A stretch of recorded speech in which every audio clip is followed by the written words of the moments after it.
Assalamualaikum warahmatullahi wabarakatuh. Selamat pagi, siang, malam adik-adik kelas 4. Mari kita belajar IPAS bab 3 tentang gaya di sekitar kita bersama Ibu Iwi Siti Saadah, SPK.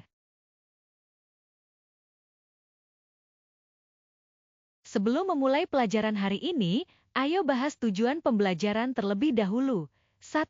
Peserta didik memahami konsep dasar gaya dan pengaruhnya terhadap benda. 2. Peserta didik memahami konsep gaya gesek dan manfaatnya dalam kehidupan sehari-hari. Apa itu gaya? Ayo ingat kembali. Temukan jawabannya dalam video berikut ini.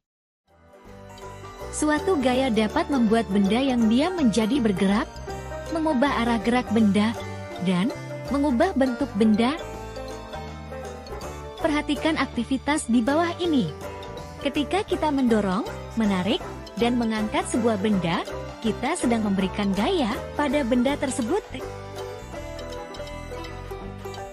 Apa itu gaya otot? Gaya otot adalah gaya yang dapat menggerakkan atau memindahkan benda dengan bantuan otot. Apa pengaruh gaya otot terhadap benda? Pengaruh gaya otot terhadap benda sangat penting dalam aktivitas sehari-hari, seperti berjalan, mengangkat barang, berolahraga, dan melakukan berbagai tugas fisik lainnya. Contoh-contoh gaya otot dalam kehidupan sehari-hari. Saat berjalan atau berlari, otot-otot kaki dan otot-otot tubuh berkontraksi secara bergantian untuk menghasilkan gerakan. Saat mendorong, otot-otot lengan dan bahu berkontraksi untuk mendorong benda tersebut. Saat menyapu atau mengepel lantai, otot-otot lengan, punggung, dan kaki berkontraksi untuk mendorong alat kebersihan tersebut ke depan dan ke belakang. Saat mengangkat beban, otot-otot lengan berkontraksi untuk mengangkat dan mengendalikan beban tersebut. Apa itu gaya gesek? Gaya gesek adalah gaya yang muncul ketika dua permukaan bergesekan satu sama lain. Arah gaya gesek berlawanan dengan arah gerak benda. Semakin lebar dan luas permukaan benda yang bergesekan, maka gaya gesek akan semakin besar, sehingga benda akan semakin sulit bergerak dan terasa lebih berat ketika didorong. Apa pengaruh gaya gesek terhadap benda? Gaya gesek dapat memengaruhi cara benda-benda bergerak dan berinteraksi satu sama lain dalam berbagai situasi sehari-hari maupun dalam dunia teknologi. Contoh-contoh gaya gesek dalam kehidupan sehari-hari. Saat menggunakan sandal atau sepatu olahraga dengan sol karet, gaya gesek antara sol dan permukaan tanah memungkinkan kita dapat menjaga keseimbangan saat berjalan atau berlari.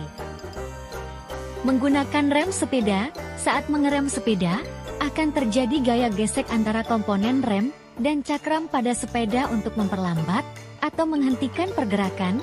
Sisi miring sering digunakan saat memindahkan barang untuk mempermudah pemuatan dan pembongkaran barang.